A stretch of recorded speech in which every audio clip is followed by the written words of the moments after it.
السلام علیکم ورحمۃ اللہ وبرکاتہ۔ سجدے کی دعائیں جو آپ صلی اللہ علیہ وسلم سجدے میں مانگا کرتے تھے۔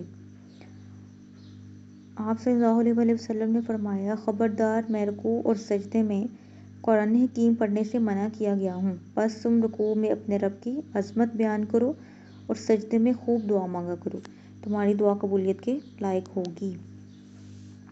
آپ صلی اللہ علیہ وسلم سجدے میں یہ دعا پڑھتے تھے، سبحان ربی الاعلی، سبحان ربی الاعلی، سبحان ربی الاعلی، یعنی میرا بلند پروردگار ہر عیب سے پاک ہے۔ اس کے علاوہ آپ صلی اللہ علیہ وسلم جو نماز میں دعا مانگتے تھے سجدے کی حالت میں، آپ صلی اللہ علیہ وسلم نے فرمایا، جس نے سجدے میں 3 مرتبہ سبحان ربی الاعلی پڑھا اس نے سجدہ پورا کیا، مگر یہ ادنیٰ درجہ کم از کم تعداد ہے۔ سبحان ربی الاعلی وبحمدہ، یہ بھی دعا مانگا کرتے تھے۔ کیا دعا ہے؟ سبحان ربی الاعلی وبحمدہ، میرا بلند پروردگار پاک ہے، میں اس کی تعریف کرتا ہوں۔ امی عائشہ روایت کرتی ہیں کہ آپ صلی اللہ علیہ وسلم اپنے رکوع اور سجدے میں کثرت سے دعا پڑھتے تھے، سبحانک اللہم ربنا وبحمدک اللہم اغفر لی۔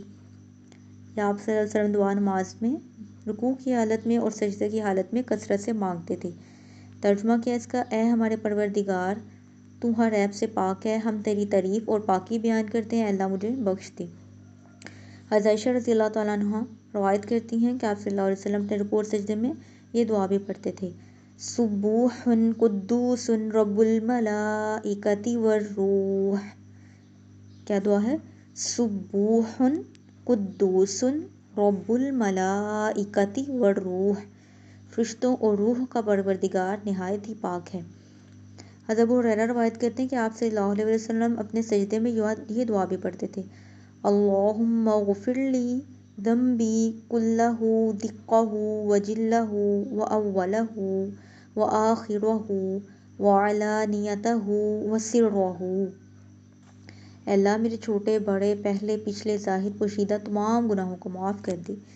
آپ جانتے ہیں کہ سجدے کی حالت میں دعائیں قبول ہوتی ہیں، اس لیے آپ صلی اللہ علیہ وسلم یہ دعائیں مانگتے تھے۔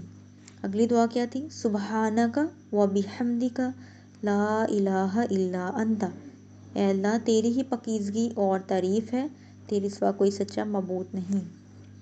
یہ والی دعا بھی آپ صلی اللہ علیہ وسلم رکوع اور سجدے میں مانگتے تھے۔